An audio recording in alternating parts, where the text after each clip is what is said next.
নমস্কার।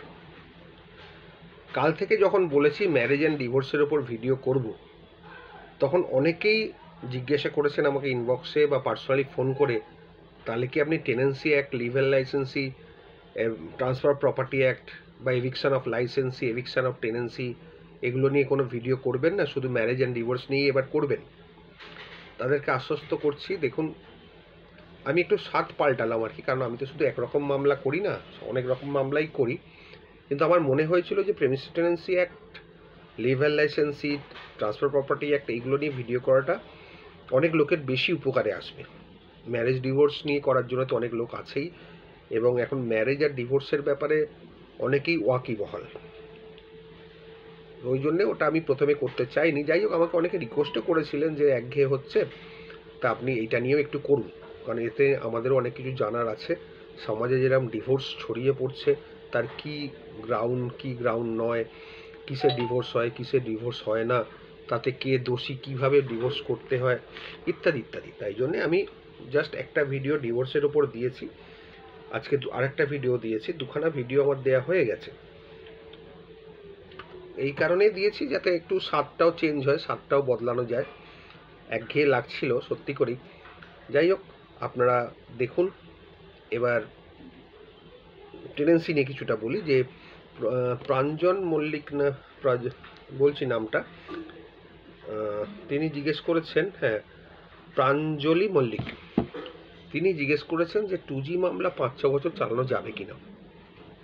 দেখুন ম্যাডাম, আপনাকে একটা কথাই বলে দিই, উকিলের হাত যশ আর আপনার কপাল, এবং আপনি কতটা মিষ্টি ঢালতে পারবেন মামলার মধ্যে, তার মধ্যে নির্ভর করছে আপনার মামলা কতদিন যাবে।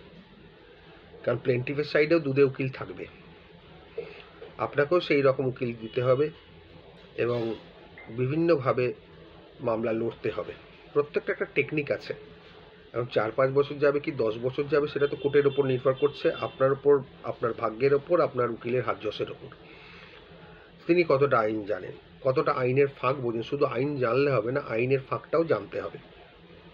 এবং আপনি যেটা চাইছেন যে 5-6 বছর টেনে দিলেন, টেনে দিতে পারেন যদি আপনার ভাগ্য সহায়তা করে। হয়তো যেদিন যেদিন ডেট সেদিন কোর্ট এলো না, সেদিন ফুল কোর্ট হয়ে গেল, কোনো অ্যাডভোকেট মারা গেল, বা কোনো কারণে কোর্ট ছুটি হয়ে গেল, কোনো কারণে জজ এলেন না, এই সবগুলো যদি হয়, তাহলে 4-5 বছর, 6 বছর কি 7-8 বছরও টানা যায়।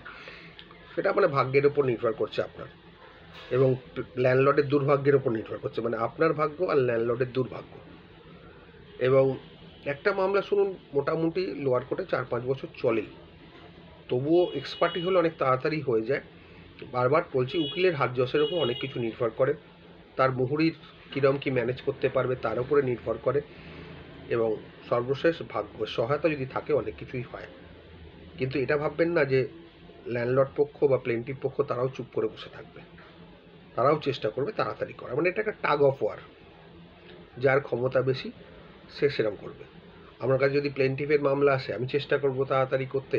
যদি ডিফেন্ডেন্ট মামলা দেয়, যদি সেরকম কোনো ডিফেন্স না থাকে, delay is all the defence. আমরা সেনাপতি, আমাদের রাজা যেরকম দায়িত্ব দেবে আমরা সেইভাবে কাজ করব। অনেকেই আমাকে বলেন যে আপনি ল্যান্ডলর্ডের উকিল, ল্যান্ডলর্ডের হয়ে কথা বলেন, ল্যান্ডলর্ডের পক্ষে কথা বলেন। আমি তাদেরকে একটা কথাই বলি, আমি কিন্তু সেরকম নয়। আমরা প্রফেশনাল লোক, আমাদের কাছে যে যেরকম মামলা দেবে সেই রকম মামলাই আমরা করব, সেটা আমি করতে বাধ্য প্রফেশনালি। এবং যেটা আইনে আছে আমি সেটাই বলি। আমি কাউকে গাছে তুলে দিয়ে মরিটা কেড়ে নিই না, কারণ আইন যখন যার ফেভারে, যে পয়েন্টটা যার ফেভারে আমি সেটাই বলি।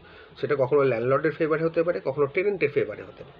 আমি ফেভারিটিজম করি না, কিন্তু আইনটা যার পক্ষে আমি সেইটা বলি, আইনের পক্ষে বলি।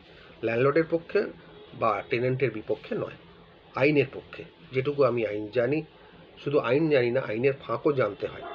একটা লয়ার, সুদক্ষ লয়ার, অভিজ্ঞ লয়ার তখনই হয় যে আইন এবং আইনের ফাঁক দুটোই জানে।